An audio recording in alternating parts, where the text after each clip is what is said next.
नमस्कार, आप हैं IBN 7 के साथ। वक्त हो चला है ताबड़तोड़ खबरों का। आइए देखते हैं सुपरफास्ट न्यूज। प्रधानमंत्री नरेंद्र मोदी आज भागलपुर के हवाई अड्डा मैदान में चुनावी रैली को संबोधित करेंगे। पटना के गांधी मैदान में महागठबंधन की स्वाभिमान रैली के बाद भागलपुर में होने वाली इस रैली को एनडीए खास अहमियत दे रही है। इस रैली में 11 जिलों से भीड़ जुटने की संभावना है। खुफिया अलर्ट के बाद प्रशासन ने इस रैली के लिए जबरदस्त सुरक्षा इंतजाम किए हैं। मैदान में प्रवेश के लिए 8 गेट बनाए गए हैं। एसपीजी ने रैली में आने वाले लोगों के पास किसी तरह का सामान न होने का निर्देश दिया है। यहाँ तक कि बीजेपी कार्यकर्ता झंडा या बैनर भी लेकर रैली में नहीं जा सकेंगे। करीब 65 सीसीटीवी से रैली स्थल पर निगरानी रखी जाएगी।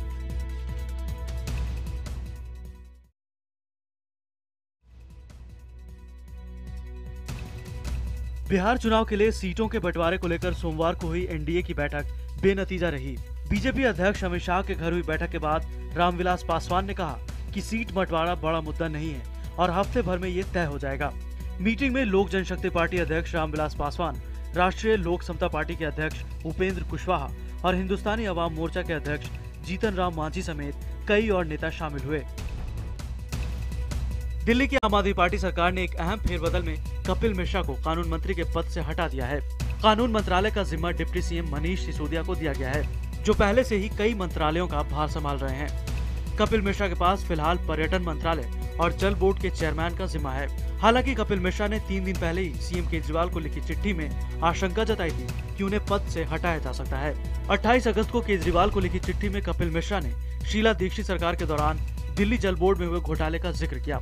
कपिल मिश्रा ने लिखा कि तत्कालीन डीजेवी चेयरमैन और मुख्यमंत्री शीला दीक्षित और बोर्ड के सदस्यों ने नियमों की अनदेखी की, जिससे सरकार को करीब 400 करोड़ का नुकसान उठाना पड़ा। कपिल मिश्रा ने इस मामले में दिल्ली सरकार को तत्काल एफआईआर दर्ज करने को कहा। कपिल मिश्रा ने चिट्ठी में लिखा कि ये बड़ा खुलासा है और मुझे डर है कि इसके बाद हमारी सरकार को अस्थिर करने की कोशिश की जा सकती है, यहाँ तक कि मुझे पद से हटाया जा सकता है।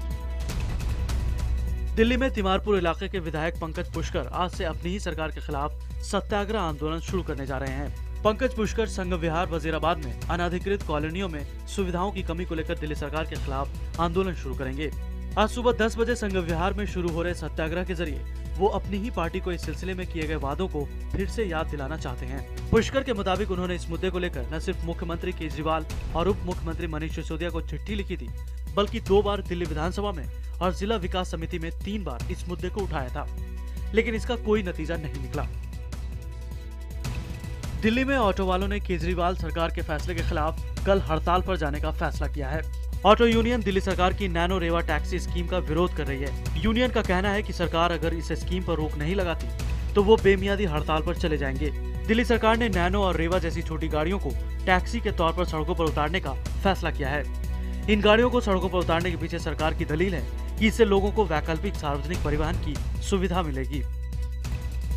लोगों को महंगाई से राहत देते हुए तेल कंपनियों ने एक बार फिर पेट्रोल डीजल की कीमत कम कर दी है। पेट्रोल के दाम में 2 रुपए प्रति लीटर की कटौती की गई है, जबकि डीजल का दाम प्रति लीटर 50 पैसे कम किया गया है। नई दरें आधी रात से मान्य है। दाम में कटौती की वजह से दिल्ली में पेट्रोल 63 रुपए 20 पैसे प्रति लीटर से घटकर 61 रुपए 20 पैसे, जबकि डीजल 44 रुपए 95 पैसे प्रति लीटर के बजाय 44.45 रुपए प्रति लीटर होगा। राजधानी दिल्ली में इस साल अगस्त तक डेंगू के 831 से ज्यादा मामले सामने आए हैं, जो कि पिछले 5 साल में सबसे ज्यादा हैं।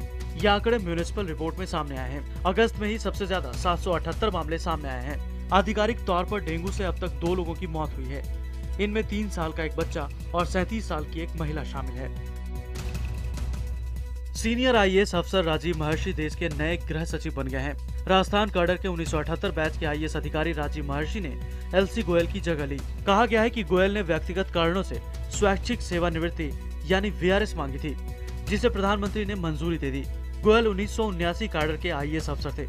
महर्षि गृह सचिव का पद संभालने के पहले वित्त सचिव के रूप में काम कर रहे थे।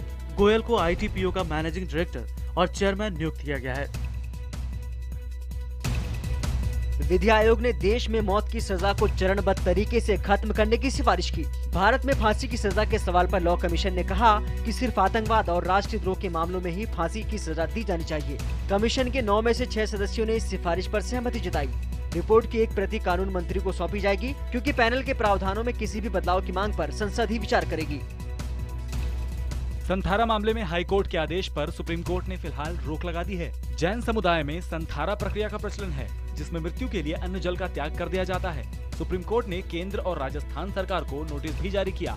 जैन समुदाय के विभिन्न धार्मिक निकायों ने उच्च न्यायालय के फैसले पर रोक का आग्रह करते हुए दावा किया था कि इसे जैन धर्म के आधारभूत दर्शन एवं सिद्धांतों पर विचार किए बिना जारी किया गया। राजस्थान उच्च न्यायालय ने 10 अगस्त को संथारा को गैर कानूनी बताते हुए इसे भारतीय दंड विधान की धारा 306 और 309 के तहत दंडनीय बना दिया था। जंतर मंतर पर पिछले कई दिनों से विरोध प्रदर्शन कर रहे पूर्व सैनिकों से मिलने सोमवार को वरिष्ठ वकील राम जेठमलानी पहुंचे। इस दौरान जेठमलानी ने पूर्व सैनिकों को उनके आंदोलन में साथ देने की बात कही। इस मुद्दे को लेकर उन्होंने सरकार को घेरने की कोशिश की। साथ ही जेठमलानी से कहा कि जब तक जान है तब तक पूर्व सैनिकों की लड़ाई लड़ूंगा। उधर इस मसले पर कांग्रेस ने केंद्र पर निशाना साधते हुए कहा कि उसे पूर्व सैनिकों के दुखों से कोई मतलब नहीं है। बता दें कि जंतर मंतर पर कुछ पूर्व सैनिक अनशन पर बैठे हैं। शीना हत्याकांड में फंसी उसकी मां इंद्राणी को लेकर एक नया ट्विस्ट सामने आया है। पुलिस अब इंद्राणी के पहले पति सिद्धार्थ दास की तलाश में जुटी है। सिद्धार्थ के रिश्तेदारों को भी उनके बारे में नहीं पता। यहाँ तक कि उनके भाई का भी कहना है कि आखिरी बार कई साल पहले उनके और सिद्धार्थ के बीच में संपर्क हुआ था। सिद्धार्थ दास के बारे में इंद्राणी से भी कोई ठोस जानकारी नहीं मिली है। पुलिस के मुताबिक इंद्राणी जांच में पूरी तरह सहयोग नहीं कर रही है और अब जरूरत पड़ी तो पुलिस उसका नार्को टेस्ट करा सकती है। शीना बोरा मर्डर केस में मुंबई पुलिस को इंद्राणी से पूछताछ में ज्यादा जानकारियां हासिल नहीं हुई। पुलिस सूत्रों के मुताबिक इंद्राणी से अभी भी बहुत सी बातें पता करनी है, लेकिन वो पूछताछ में मदद नहीं कर रही है। इसलिए मुंबई पुलिस इंद्राणी का नार्को टेस्ट करने पर विचार कर रही है। सूत्रों के मुताबिक पुलिस इंद्राणी से अब तक करीब 90 घंटे की पूछताछ कर चुकी है। सोमवार को पुलिस रिमांड 5 सितंबर तक मिलने के बाद पुलिस ने इंद्राणी, संजीव खन्ना और ड्राइवर से फिर पूछताछ की। पुलिस कमिश्नर राकेश मारिया के नेतृत्व में ये पूछताछ हुई। इस बीच खबर है कि इंद्राणी के पति पीटर मुखर्जी ने केस और इंद्राणी से दूरी बना ली है। शीना मर्डर केस में एक और खुलासा हुआ है। सूत्रों के मुताबिक शीना के मर्डर से पहले जो गाड़ी इस्तेमाल हुई थी वो गाड़ी किराए पर ली गई थी। सूत्रों की माने तो पीटर मुखर्जी के कहने पर ही ट्रैवल एजेंसी इंद्राणी को किराए पर हमेशा गाड़ी दिया करती थी। 2012 में भी इंद्राणी ने करीब 10 से 12 बार उस ट्रैवल एजेंसी से गाड़ी किराए पर ली थी। सूत्रों के मुताबिक ट्रैवल एजेंसी को भी नहीं पता है कि 23 अप्रैल को कौन सी गाड़ी इंद्राणी को दी गई थी। जब पुलिस इंद्राणी से गाड़ी के बारे में पूछती है तो इंद्राणी का एक ही जवाब होता है कि उसे नहीं पता कि कौन सी गाड़ी थी। शीना हत्याकांड में बांद्रा कोर्ट ने तीनों आरोपियों की पुलिस हिरासत बढ़ाते हुए उन्हें 5 सितंबर तक रिमांड पर भेज दिया है। रिमांड का फैसला आते ही कोर्ट रूम में इंद्राणी बेहोश हो गई। इंद्राणी को थोड़ी देर कोर्ट रूम में ही बिठाया गया। इस दौरान इंद्राणी की बेटी विधि भी इंद्राणी से मिलने पहुंची। कोर्ट रूम में दोनों फूट फूट कर रोते नजर आए। इससे पहले कोर्ट रूम में इंद्राणी के वकील ने पुलिस पर आरोप लगाया कि उन्हें उनके मुवक्किल से मिलने नहीं दिया जा रहा है। सुनवाई शुरू होने पर जज ने इंद्राणी से पूछा कि क्या उन्हें पुलिस से कोई शिकायत है, तो इंद्राणी ने उसका जवाब ना में दिया। बारी बारी से तीनों आरोपियों ने यही बात कही कि पुलिस से उन्हें कोई परेशानी नहीं है। शीना मर्डर केस की मुख्य आरोपी इंद्राणी मुखर्जी के वकील ने आरोप लगाया है कि खार पुलिस स्टेशन में इंद्राणी के साथ मारपीट की गई। वकील का दावा है कि उन्होंने इंद्राणी के चेहरे पर चोट के निशान भी देखे हैं। वकील का कहना है कि उन्होंने इसकी शिकायत मुंबई के पुलिस कमिश्नर से भी की है। इस बीच इंद्राणी के पूर्व पति सिद्धार्थ दास की मां और भाई के बयान के बाद ये सवाल खड़ा हो गया है कि मिखाइल किसका बेटा है। सिद्धार्थ दास के परिवार ने कहा है कि उन्हें सिर्फ शीना के बारे में जानकारी थी। वहीं शीना मर्डर केस में एक और नया खुलासा हुआ है। बताया जा रहा है कि शीना की हत्या के बाद राहुल को शीना के फोन से 5 मैसेज किए गए थे। यह भी खुलासा हुआ है कि ये मैसेज इंद्राणी ने राहुल को किए थे। पहले मैसेज में लिखा गया था कि मैं भारत में नहीं हूँ, मुझे ढूंढने की कोशिश मत करना, गुड बाय। दूसरे मैसेज में लिखा गया था कि ऐसा नहीं है कि मुझे आपकी भावनाओं का ख्याल नहीं है, लेकिन वक्त हमेशा एक जैसा नहीं रहता। तीसरे मैसेज में लिखा गया, समय के साथ सब बदल जाते हैं, मैंने आगे बढ़ने का फैसला लिया है। चौथे मैसेज में लिखा गया, अमेरिका में मुझे मेरा नया प्यार मिल गया है। पांचवे और आखिरी मैसेज में लिखा था, इसमें कोई शक नहीं कि तुम बहुत प्यारे और ख्याल रखने वाले हो, लेकिन अब इस पर बातचीत करने का कोई फायदा नहीं है। अब प्लीज कोई मैसेज या फोन मत करना, अब तुमसे बात नहीं कर पाऊंगी। मणिपुर विधानसभा में कुछ विधेयकों के पारित होने को लेकर चूरा चांदपुर जिले में सोमवार रात को हिंसा भड़क गई।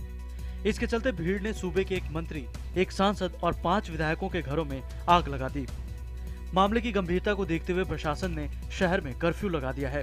विधानसभा में पारित विधेयकों के विरोध में 3 आदिवासी छात्र संगठनों ने सोमवार को 12 घंटे का बंद भी बुलाया था। इस आगजनी के पीछे उन संगठनों का ही हाथ बताया जा रहा है। 3 विधेयकों में से एक विधेयक परमिट सिस्टम के जरिए बाहरी लोगों के राज्य में प्रवेश को नियंत्रित करने से जुड़ा है। कन्नड़ साहित्य के जाने माने विद्वान MM कलबुर्गी की हत्या के विरोध में लोगों ने काली पट्टी बांधकर किया विरोध। राज्य सरकार ने की CBI जांच की सिफारिश। कर्नाटक के धारवाड़ में सोमवार को कलबुर्गी को अंतिम विदाई दी गई। हम्पी कन्नड़ यूनिवर्सिटी के वाइस चांसलर रहे कलबुर्गी ताउम्र धार्मिक पाखंड और अंधविश्वास के खिलाफ आवाज उठाते रहे थे। रविवार को उनके घर पर उन्हें 2 लोगों ने गोली मार दी। शक कट्टरपंथी हिंदू संगठनों पर जताया जा रहा है। देश भर से इस हत्या के खिलाफ आवाज उठ रही है। इससे पहले 2013 में धार्मिक कर्मकांड और अंधविश्वास के खिलाफ आवाज उठाने वाले नरेंद्र दाभोलकर की भी गोली मारकर हत्या कर दी गई थी। आज तक उनके हत्यारे पकड़े नहीं गए हैं।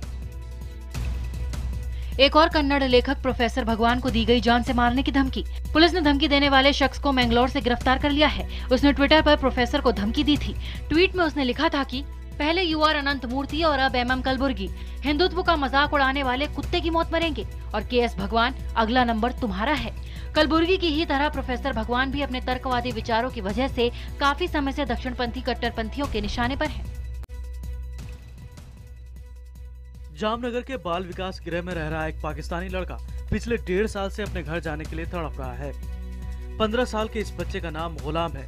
दरअसल पिछले साल मार्च में गुलाम और उसके पिता बाकी मछुआरों के साथ मछलियां पकड़ने के चक्कर में भारतीय जल सीमा में आ गए थे, जिसके बाद भारतीय कोस्ट गार्ड ने उन्हें पकड़ लिया था।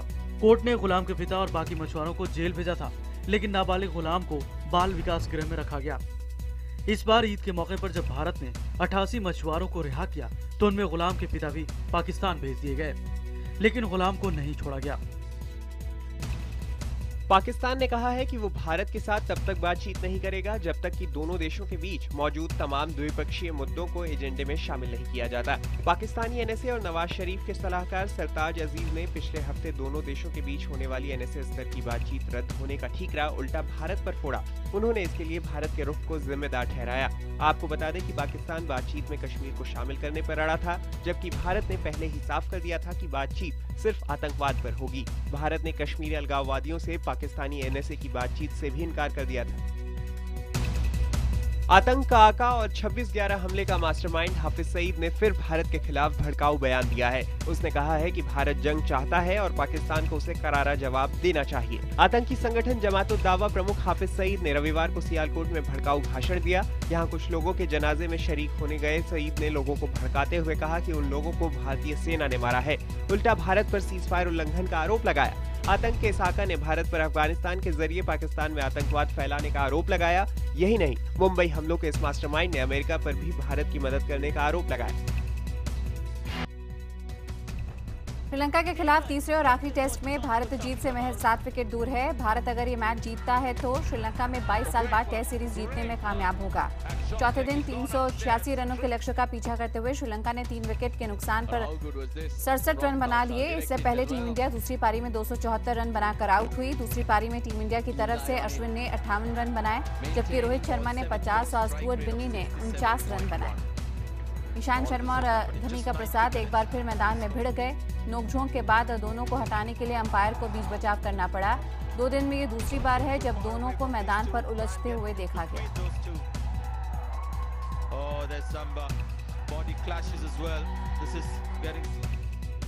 भारत और दक्षिण अफ्रीका के बीच होने वाली सभी द्विपक्षीय सीरीज का नाम गांधी मंडेला सीरीज रखा जाएगा। दोनों देशों के बीच क्रिकेट बोर्ड ने ये फैसला किया है।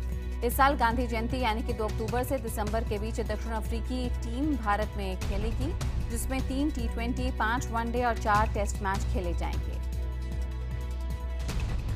पूर्वोत्तर नाइजीरिया के बोर्नो प्रांत में कट्टरपंथी संगठन बोको हराम ने 68 लोगों को मार गिराया है। स्थायी गवर्नर ने इस हत्याकांड की पुष्टि की है। बोको हराम ने पिछले 6 सालों में नाइजीरिया में करीब 20,000 लोगों की हत्या की है। रूस के राष्ट्रपति व्लादिमीर पुतिन और प्रधानमंत्री दिमित्री मेदवेदेव का एक वीडियो सामने आया है। इस वीडियो में दिख रहा है कि पुतिन और मेदवेदेव जिम में कसरत कर रहे हैं। पुतिन सफेद रंग की टी-शर्ट पहने हुए हैं, ट्रैक सूट, ट्राउजर और स्पोर्ट्स शू पहने हुए दिख रहे हैं। बता दें कि ये वीडियो मार्शल आर्ट्स प्रतियोगिता से पहले का है। वेस्ट बैंक का एक वीडियो सोशल मीडिया पर वायरल हो गया है। इसमें फिलिस्तीनी महिलाएं और बच्चे एक इजरायली सैनिक के साथ जूझते हुए दिख रहे हैं। बताया जा रहा है कि मास्क पहने इजरायली सैनिक ने 12 साल के फिलिस्तीनी बच्चे को दबोचकर उस पर बंदूक तान रखी थी। इजरायली सेना पर फिलिस्तीनी बच्चों को निशाना बनाने के लगातार आरोप लग रहे हैं। फिलीपींस की राजधानी मनीला में सैकड़ों प्रदर्शनकारी चाइनीज एम्बेसी के बाहर इकट्ठा हुए। इस दौरान उन्होंने अपनी संप्रभुता का मुद्दा उठाया और चीन के खिलाफ नारेबाजी की।